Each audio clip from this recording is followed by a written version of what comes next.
Hello everyone.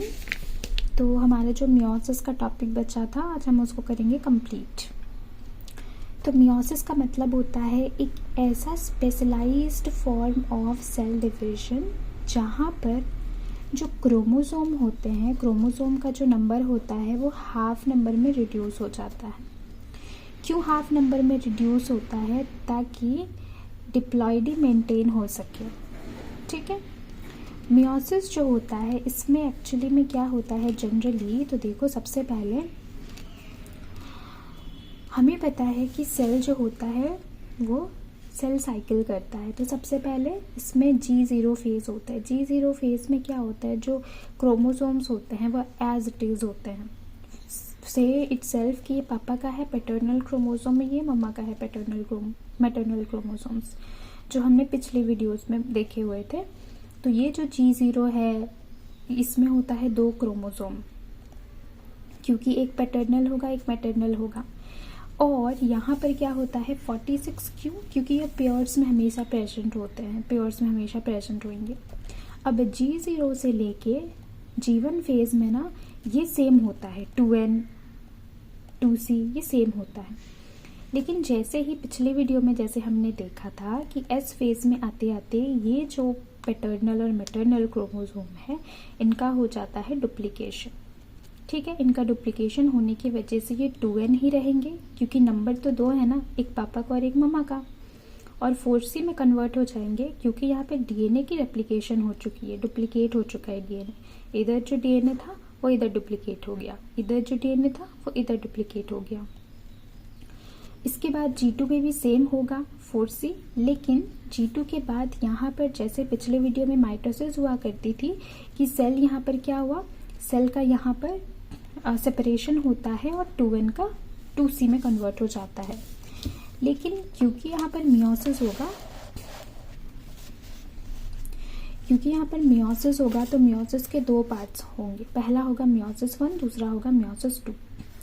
Meiosis 1 में क्या होगा, मियोसिस 1 में ये जो क्रोमोसोम जो S फेज में प्रेजेंट है ये यहाँ पर डुप्लीकेट, मतलब ये यहाँ पर सेपरेट हो जाएंगे। एक क्रोमोसोम इधर चला जाएगा और एक क्रोमोसोम इधर चला जाएगा। लेकिन यहाँ पर मोस्ट इम्पॉर्टेंट थिंग क्या होता है कि हमेशा याद रखेंगे कि 2 क्रोमोसोम्स के बीच में ना यहाँ पर पेयरिंग हो जाएगी, तभी जाके ये अपना जेनेटिक मटेरियल इसको और ये अपना जेनेटिक मटेरियल इसको शेयर करेगा, जिसकी वजह से यहाँ पर सेपरेट हो जाएंगे, मियोसिस 1 में सेपरेट हो जाएंगी। क्योंकि मियोसिस 1 में सेपरेट हो जाएंगी तो नंबर 1 ही बचेगा, कोई पेरेंटल क्रोमोसोम होगा और डीएनए का 2C बच जाएगा। डीएनए का 2C यानी कि 2 कंटेंट, क्यों? क्योंकि 2 डीएनए प्रेजेंट होगा। और यहाँ पर 23 क्रोमोसोम प्रेजेंट होगा, जहाँ पर यहाँ पर 46 क्रोमोसोम प्रेजेंट हुआ करता था। नॉर्मली डिप्लॉइडी मेंटेन हुआ करती थी, यहाँ पर हाफ हो जाएगा जिसको बोलेंगे 23 क्रोमोसोम।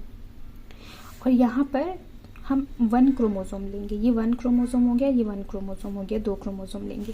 इसके बाद मियोसिस 2 होता है। मियोसिस 2 में क्या होता है, फर्दर ये जो 2 क्रोमोसोम है ना, मतलब एक ही क्रोमोसोम है, हालांकि यही इसका रेप्लिकेशन ही हुआ है।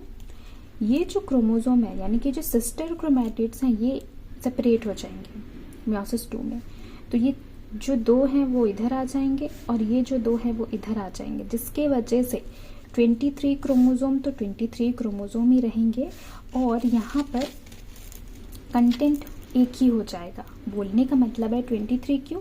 क्योंकि हमेशा याद रखेंगे कि हमेशा जो क्रोमोसोम होता है ये 23 ही होते हैं, लेकिन यहाँ पर इसकी रेप्लिकेशन हो जाती है, इस वजह से इसको पेयर्स में 46 हम गिनते हैं।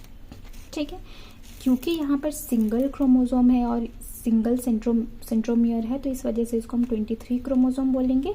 और सिर्फ यहाँ पे N है, मतलब एक ही नंबर के क्रोमोसोम है, कंटेंट भी एक ही है, इस वजह से N और C हो गया।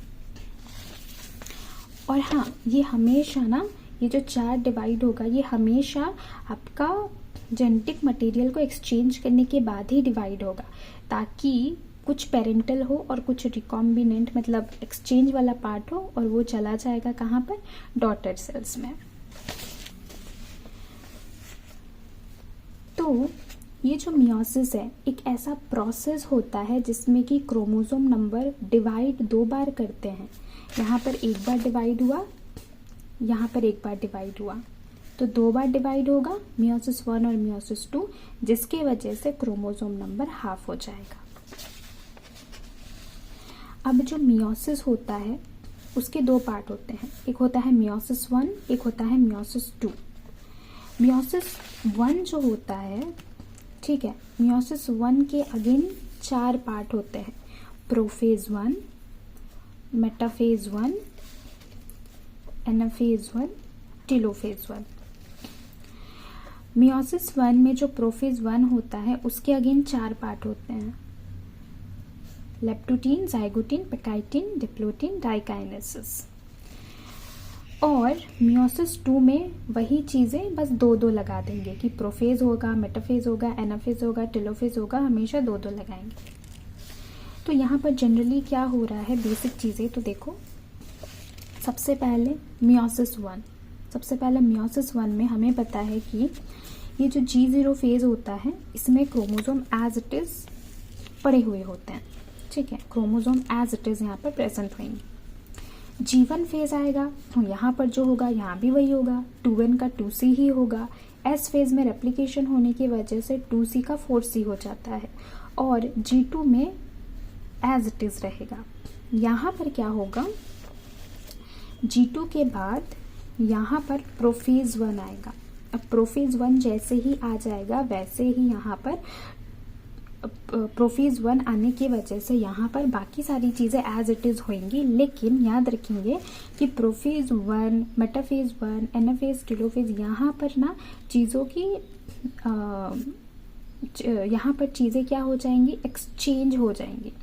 तभी जाके ना ये जब डिवाइड करेगा आगे चल के तो जेनेटिक मटेरियल जाएगा, ठीक है। तो यहाँ पर जो प्रोफेज 1 होता है, प्रोफेज 1 में क्या होता है, प्रोफेज 2 में क्या होता है, वो आगे चल के हम देखेंगे, ठीक है। तो सबसे पहले यहाँ पर क्या होता है, प्रोफेज 1 आता है। प्रोफेज 1 में क्या होता है, ये जो क्रोमोसोम प्रेजेंट होते हैं, ठीक है, ये जो क्रोमोसोम प्रेजेंट होते हैं इनमें एक्सचेंज होता है जेनेटिक मटेरियल का। जैसे कि प्रोफेज 1 में होता है लेप्टोटीन। लेप्टोटीन में जो क्रोमोसोम होते हैं ये आपस में कंडेंस्ड होना स्टार्ट कर देते हैं। नॉर्मली क्रोमोसोम ऐसे पड़े हुए होते हैं, लेकिन लेप्टोटीन में इसका कंडेंसेशन हो जाता है, एक शेप ले लेते हैं लेप्टोटीन में, और ये सारी की सारी चीज़ें यहाँ पर होगी, ये प्रोफेज में होगी। तो ये छोटी सी जगह पे ये 5 चीज़ें हो जाएंगी, ठीक है। अब लेप्टोटीन एक ऐसा प्रोसेस है जहाँ पर क्रोमोसोम कंडेंस्ड होएगा, क्योंकि क्रोमोसोम को आगे चल के डिवाइड भी तो करना है। अब सेकेंड स्टेप में जाइगोटीन स्टेज होता है। इसमें क्या होता है, जो 2 क्रोमोसोम है, पैटर्नल और मैटरनल क्रोमोसोम, ये पास आने की कोशिश करते हैं, जिसकी वजह से सिनेप्टोनेमल कॉम्प्लेक्स फॉर्मेशन होता है यहाँ पर। थर्ड में आता है पेकाइटिन स्टेज, जहाँ पर रिकॉम्बिनेशन होता है। यहाँ पर दोनों सिस्टर क्रोमैटिड्स रिकम्बाइन करेंगे, यानी कि अपना जेनेटिक मटेरियल को करेंगे एक्सचेंज। फोर्थ में होता है डिप्लोटीन, जहाँ पर एक्सचेंज करने की वजह से यहाँ पर एक स्ट्रक्चर फॉर्मेशन होता है, इसको बोलेंगे काइस्मा या फिर काइस्माटा फॉर्मेशन।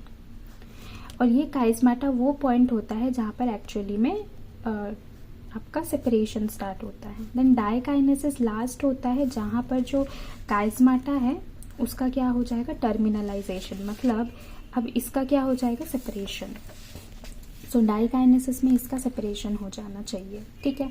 अब ये जितने स्टेप्स हैं ये होते हैं प्रोफेज 1 में। तो हो गया प्रोफेज 1, है ना, हो गया प्रोफेज 1 में इसका सेपरेशन। अब प्रोफेज 1 से होगा मेटाफेज 1। अब प्रोफेज 1 में एक्सचेंज हो चुका है, तो हम देख सकते हैं कुछ ब्लैक कलर हैं, कुछ रेड कलर हैं, यानी कि एक्सचेंज हो चुका है। अब ये मेटाफेज 1 में जाएंगे। मेटाफेज 1 का मतलब होता है, मेटाफेज का मतलब ही होता है कि जहाँ पर क्रोमोसोम अलाइनमेंट हो जाएंगे, मतलब एक जगह पे अलाइन हो जाएंगे इक्वेटर में, जिसकी वजह से सेपरेशन ईजी हो जाएगा। और क्योंकि यहाँ पर 2n का 4c हो जाता है, 4c यानी कि वही डीएनए का कंटेंट डबल हो जाना। एनाफेज 1 में अगेन यहाँ पर एस्टर रेस का फॉर्मेशन होता है और ये पोल्स में चले जाते हैं, और टेलोफेज 1 में कंप्लीट यहाँ पर फॉलोड बाय सेपरेशन होता है, जहाँ पर क्योंकि यहाँ पे सेपरेशन हो रहा है या फिर होने की वजह से टेलोफेज में n का n रहेगा और यहाँ पर 2c का कंटेंट हो जाएगा। ठीक है, अब ये जो टेलोफेज हुआ, ठीक है, ये टेलोफेज जो कि हमारा एक्चुअली में जेनेटिक मटेरियल यहाँ पर एक प्रेजेंट है, यहाँ पर एक प्रेजेंट है, ये जो दो जेनेटिक मटेरियल यहाँ पर जो प्रेजेंट है ये कैसे डिवाइड होगा मियोसिस में, वो आगे हम चल के देखेंगे। तो ये एग्जैक्टली यही प्रोसेस होगा जो अभी मैं दिखाऊंगी।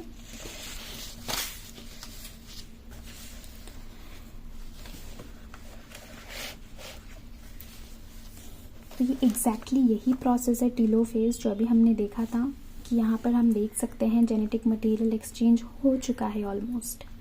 यहाँ पर n है और यहाँ पर 2c है। 2c का मतलब होता है यहाँ पे डीएनए एक प्रकार के हैं, डीएनए का कंटेंट है, प्लस यहाँ पर n है, एक पैटर्नल आ जाएगा, एक मैटरनल आ जाएगा। ठीक है, 23 नंबर ऑफ क्रोमोसोम जिसको हम बोलेंगे, मतलब ये कंप्लीट एक ऑर्गेनिज्म बना सकता है और ये बना सकता है। तो यहाँ पर ये जो टेलोफेज है इसमें n और 2c एज इट इज आएगा। अब इसके बाद यहाँ पर इसी टेलोफेज से यहाँ पर प्रोफेज 2, मेटाफेज 2, एनाफेज 2 आएगा।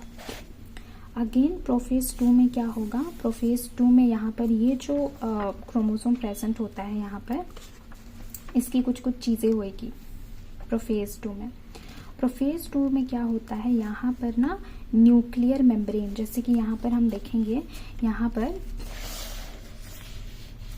ये जो मियोसिस 2 है यही वाला चीज़ है जो मियोसिस 2 कराता है, यही वाला चीज़। तो मियोसिस 2 हमेशा माइटोसिस के जैसा ही होगा। प्रोफेज में न्यूक्लियर मेम्ब्रेन टूटेगा, यहाँ पर भी वही है कि न्यूक्लियर मेम्ब्रेन यहाँ पे टूटेगा। मेटाफेज 2 में अलाइनमेंट होएगी क्रोमोसोम की, और एनाफेज 2 में सेपरेशन हो जाएगा, जिसकी वजह से ये अलग हो जाएगा, ये अलग हो जाएगा। ये एक क्रोमोसोम कहलाएगा 23 का, और ये एक क्रोमोसोम 23 क्रोमोसोम कहलाएगा। सिमिलरली ये वाला जो टूटा था क्रोमोसोम, इसका भी वही होगा, ये भी प्रोफेज 2 में जाएगा। प्रोफेज 2 में न्यूक्लियर मेम्ब्रेन जो होगा वो टूटेगा, ऑर्गेनली डिसअपियर होंगे। देन मेटाफेज 2 होगा, मेटाफेज 2 में अगेन अलाइनमेंट होगी क्रोमोसोम की, रेडी होगा वो सेपरेट होने के लिए। देन एनाफेज 2 में वो पोल्स में जाएंगे एंड देन ये सेपरेट हो जाएगा। तो अगेन वही चीज़ें लिखी हुई है कि प्रोफेज 2 में न्यूक्लियर मेम्ब्रेन टूटेगा, क्रोमोसोम का कंडेंसेशन होगा। मेटाफेज 2 में अलाइनमेंट होगा, एनाफेज 2 में सिस्टर क्रोमोसोम का सेपरेशन होगा, और टेलोफेज 2 में कंप्लीट सेपरेशन होगा, जिसकी वजह से साइटोकाइनेसिस होगा, और 4 हैप्लॉइड सेल्स हमें मिलेंगे। तो एग्जैक्टली यहाँ पर माइटोसिस में और मियोसिस में, माइटोसिस में ये एक्चुअली गलत हो गया है, ये मियोसिस होना चाहिए, मियोसिस होना चाहिए, ये माइटोसिस होना चाहिए। सो मियोसिस में हमने देखा कि किस तरीके से 4 हैप्लॉइड सेल्स बने, ठीक है, और ये जो 4 हैप्लॉइड सेल्स बने, फॉर एग्जांपल ये स्पर्म में बनेंगे और ये एग में होगा, जिसकी वजह से स्पर्म 23 क्रोमोसोम कहलाएगा, एग 23 क्रोमोसोम होगा, जिसकी वजह से दोनों का जब फ्यूजन होता है तो 2n बनता है, जाइगोट बनता है। ये जो जाइगोट बना ये n की वजह से, ठीक है, तो ये 2n बनाता है, कंप्लीट ह्यूमन बनाएगा। अब ये जो 2n होगा वो माइटोसिस करेगा, वो माइटोसिस करेगा और क्या बनाएगा, डिप्लॉइड सेल्स बनाएगा। क्या बनाएगा, डिप्लॉइड सेल्स, और ये डिवाइड कर करके एक फुल ऑर्गेनिजम्स देता है। आई होप ये क्लियर होगा मियोसिस के बारे में। Thank you.